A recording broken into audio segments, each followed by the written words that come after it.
আসসালামু আলাইকুম রহমতুল্লাহি ওবরকাতুহু। সম্মানিত দর্শক, আপনারা সবাই জানেন যে শেখ হাসিনার পতনের পর গত ১৬-১৭টি মাস ধরে আমরা কি একটা দুর্বিষহ সময় পার করছিলাম এবং আমাদের জাতীয় জীবন, আমাদের রাষ্ট্রীয় কূটনীতি, আমাদের অর্থনীতি, আমাদের সামাজিক সংহতি, এই বিষয়গুলো যেভাবে হুমকির মুখোমুখি হয়ে গেছে, ঠিক এই বিষয়গুলোতে যে অবনতি ঘটেছে, এটি ১৯৭১ সনের মহান মুক্তিযুদ্ধের সময় ঘটেছিল কিনা আমি বলতে পারবো না।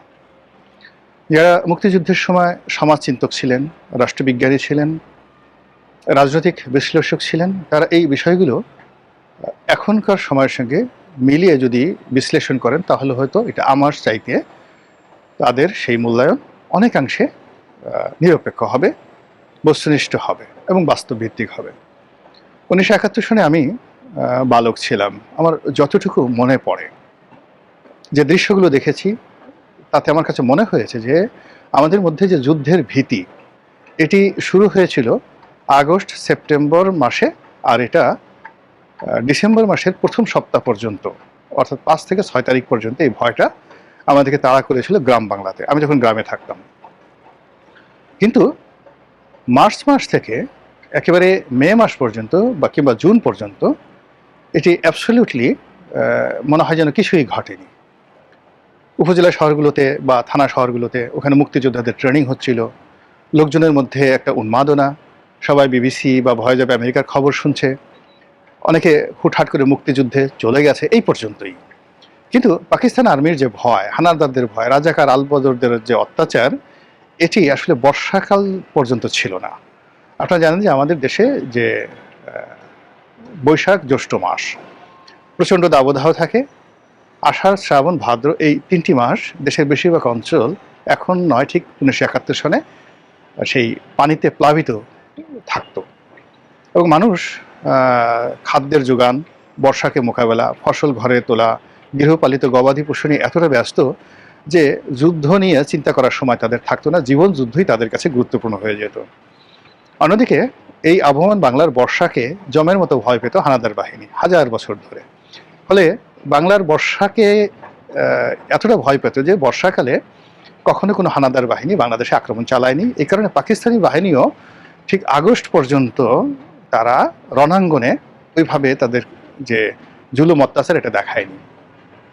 শরতের শুরুতে যখন তারা শুরু করলো, ঠিক সেই সময় আমাদের মুক্তিযোদ্ধারা সংগঠিত হয়ে গেছে। আর ডিসেম্বর মাসের ৬ তারিখে ভারত যখন সরাসরি যুদ্ধে জড়িয়ে পড়ল ১৯৭১ সনে, তখন ওই দিন এক সপ্তাহের মধ্যে যুদ্ধের যে সমগ্র চালচিত্র, এটা পাল্টে গিয়ে বাংলাদেশের পক্ষে চলে এলো। তো যেটা বলছিলাম যে এই যে যুদ্ধের একটা সংক্ষিপ্ত ইতিহাস, সেই ইতিহাসের মধ্যে বাঙালির সামাজিকতা বজায় ছিল, সামাজিক সম্প্রীতি বজায় ছিল, বিয়ে শাদী, জন্ম মৃত্যু, নামাজ কালাম, স্কুল কলেজ, মোটামুটি গ্রাম বাংলায় সবই স্বাভাবিকভাবে চলছিল। শহরে যারা লোকজন ছিলেন তাদের একটা অংশ ভয় পেয়ে তারা গ্রামে পালিয়ে গিয়েছিলেন, কিন্তু গ্রামে গিয়ে তারা অনেকটা পিকনিকের মতো সেখানে ছিলেন। গ্রামে এই ধরনের, বেশিরভাগ ক্ষেত্রে গ্রামে এই ধরনের যে শহরের যে আতঙ্ক, এটা গ্রামে ছিল না। ফলে কি হলো, সারা বাংলাদেশের যে ৬৮,০০০ গ্রাম, এর মধ্যে হাতে গোনা ধরুন ২-৩ হাজার গ্রাম ব্যতি রেখে প্রায় সব জায়গাতেই পরিবেশ স্বাভাবিক ছিল। তো সেই দিক থেকে আপনি যদি ২০২৪ সনের জুলাই আগস্ট বিপ্লব ধরেন, তাহলে সেই ৬৮,০০০ গ্রাম, ৫০০-র মতো উপজেলা, ৬৪টি জেলা, এমন কোনো পথ নেই, এমন কোনো প্রান্তর নেই যে প্রান্তরে ভয়ের রাজত্ব চালু হয়নি। এবং এই সময়টিতে কোনো বহির্শত্রু আমাদেরকে আক্রমণ করেনি। আমাদের নিজেদের মধ্যে যে শ্রেণী শত্রু, আমাদের যারা ভাই বোন, দীর্ঘদিন আমরা এই সমাজে বসবাস করে আসছি, তাদের অনেকের সঙ্গে আমাদের রাজনীতির বিরোধিতা ছিল, প্রতিদ্বন্দ্বিতা ছিল, ক্ষেত্র বিশেষে শত্রুতা ছিল। এই মানুষগুলো একে অপরের জন্য এই গত ১৬-১৭ মাসে রীতিমতো জমদূত, আমার ইচ্ছা ছিল আজরাইল বলার, কিন্তু এখানে ইচ্ছে করে আজরাইলটা বললাম না, এর সঙ্গে ধর্মীয় একটা অনুভূতি জড়িত, আমরা এটাকে বলি মৃত্যুদূত বা জমদূত। তো জমদূত যেভাবে এসে একটি মানুষের টুটি চেপে ধরে, পৃথিবীর কোনো আকুতি যমদূতকে তার কর্ম থেকে যাকে বলা হয় নিবৃত্ত করতে পারে না। তার মায়া নেই, দয়া নেই, তার কামনা নেই, বাসনা নেই, কেবলই মাত্র অন্যের প্রাণ হরণ তার একমাত্র উদ্দেশ্য। ঠিক একইভাবে শেখ হাসিনার পতনের পর আমরা এই বাংলায় যেটি জিনিস দেখলাম যে কিছু মানুষ রাতারাতি জমদূত হয়ে গেল, কিছু মানুষ হায়না হয়ে গেল, কিছু মানুষ যাকে বলা হয় আরও যে হিংস্র প্রাণীগুলো রয়েছে কীটপতঙ্গ হয়ে গেল। তারা মানুষের জীবন, মানুষের যৌবন, ধন সম্পদ, স্ত্রী পুত্র কন্যা থেকে শুরু করে গৃহপালিত গবাদি পশু সব কিছু তছনছ শুরু করলো। তাদের সেই তছনছের কারণে ওই দিন অল্প সময়ের মধ্যে মানে যে অর্থনৈতিক উন্নয়নটাই এবং যে অর্থনৈতিক স্থিতিশীলতাটি বাংলাদেশে প্রতিষ্ঠা পেয়েছিল গত 15 বছরে, সেটি 15 দিনের মধ্যে তছনছ হয়ে গেল। এবং সেই তছনছ হয়ে যাওয়া অর্থনীতির যে চাকা এখনো পর্যন্ত কিন্তু চালু হয়নি। এর মধ্যে দেশে উগ্রবাদ এমনভাবে বেড়ে গেছে, কিছু রাষ্ট্র বিশেষ করে পাকিস্তান, তুরস্ক বাংলাদেশের অভ্যন্তরীণ রাজনীতিতে এত বেশি বাড়াবাড়ি শুরু করেছে যেটি এখন রীতিমতো নির্মমতার পর্যায়ে পৌঁছে গেছে। এবং তাদের সেই উলঙ্গ উল্লম্ফন মানে ন্যাংটা হয়ে যখন কেউ লাফালাফি করে এটিকে বলা হয় উলঙ্গর উল্লম্ফন।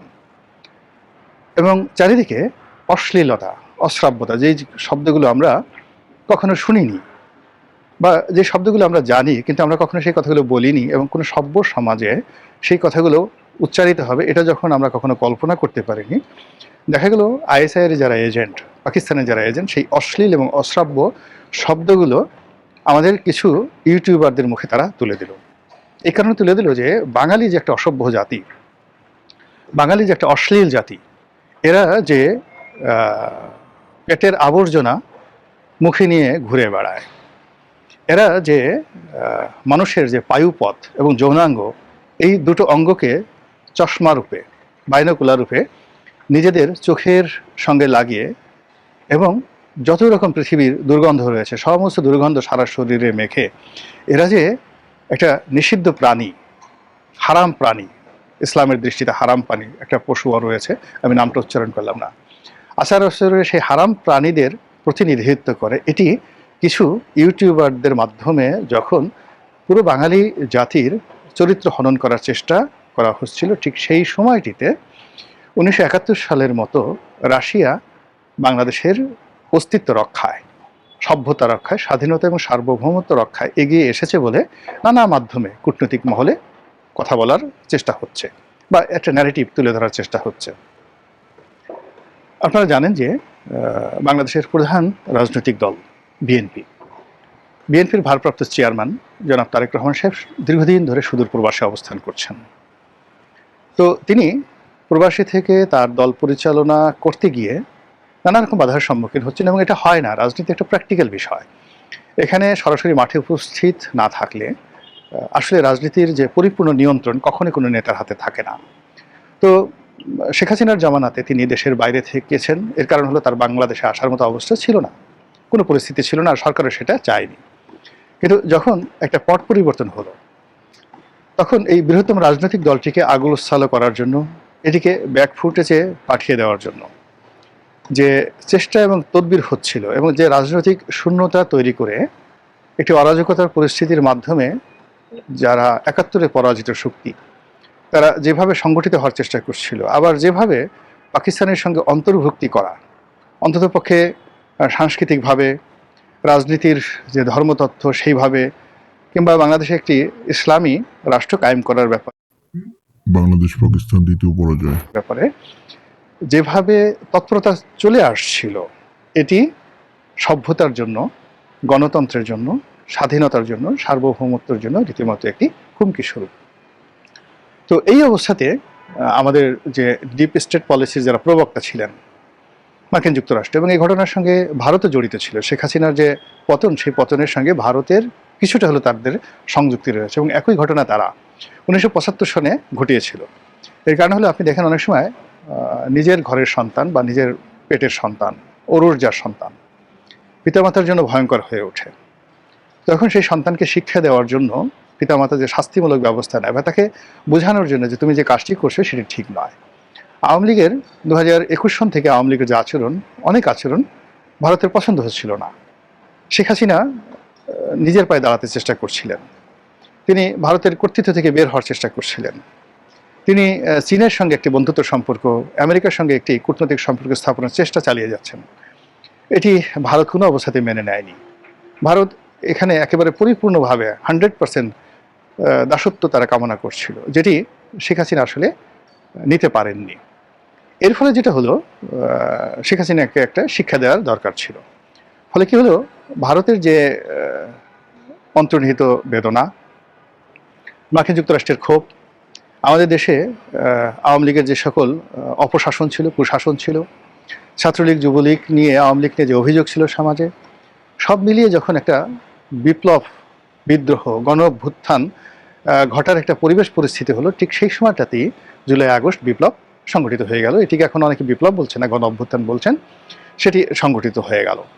তো সেটি সংগঠিত হওয়ার পরে মানুষের যে আশা ছিল, আকাঙ্ক্ষা ছিল গণতন্ত্রায়নের, মানুষের যে আশা ছিল রাজনীতি, বাক স্বাধীনতা এবং অর্থনৈতিক মুক্তির ব্যাপারে, মানুষের যে আশা ছিল একটি বৈষম্যহীন সরকার গঠন, একটি বৈষম্যহীন সমাজ গঠন, একটি বৈষম্যহীন রাষ্ট্র গঠন, পুরো জিনিসটি অবস্থা এমন হলো, প্রথম দিকে বলা হতো যে যেই লাউ সেই কোদো, অর্থাৎ জুলাই আগস্ট যে অভ্যুত্থানের 1 মাসের মাথায় মানুষের স্বপ্ন ভঙ্গ হয় এবং যারা বিপ্লবের নায়ক, গণ অভ্যুত্থানের নায়ক, তাদের কর্মকাণ্ড, কথাবার্তা, আচার আচরণ সব কিছু দেখে মানুষ বলাবলি করার চেষ্টা করলো, প্রথমে যেই লাউ সেই কোদো, অর্থাৎ আগে যা ছিল তাই তো আছে।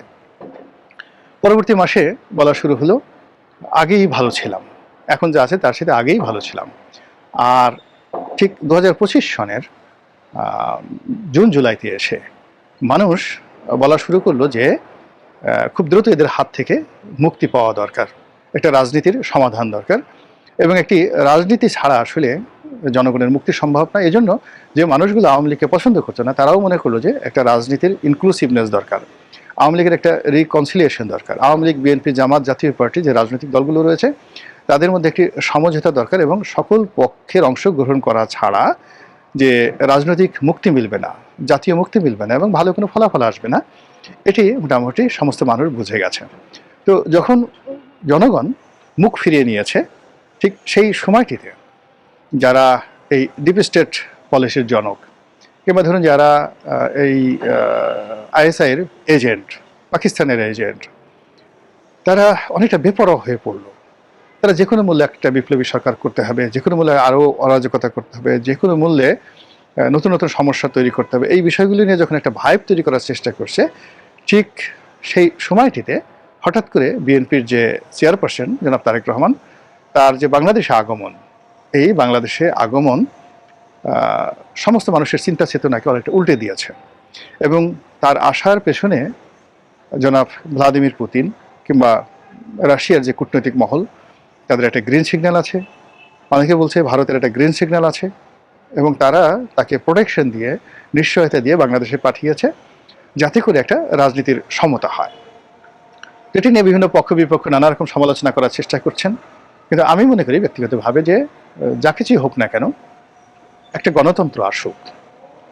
এদেশের যারা বাসিন্দা আমরা সবাই মিলেমিশে থাকি, আমাদের দেশটি উন্নয়নের যে ধারাবাহিকতা শুরু করেছিল সেই ধারাবাহিকতাটা বজায় থাকুক, এবং আমরা যে যার অবস্থানে ভালো থাকি। মহান আল্লাহ রাব্বুল আলামিন আমাদের সবাইকে হেদায়েত দান করুন এবং হেফাজত করুন। আসসালামু আলাইকুম ওয়া রাহমাতুল্লাহি ওয়া বারাকাতুহু।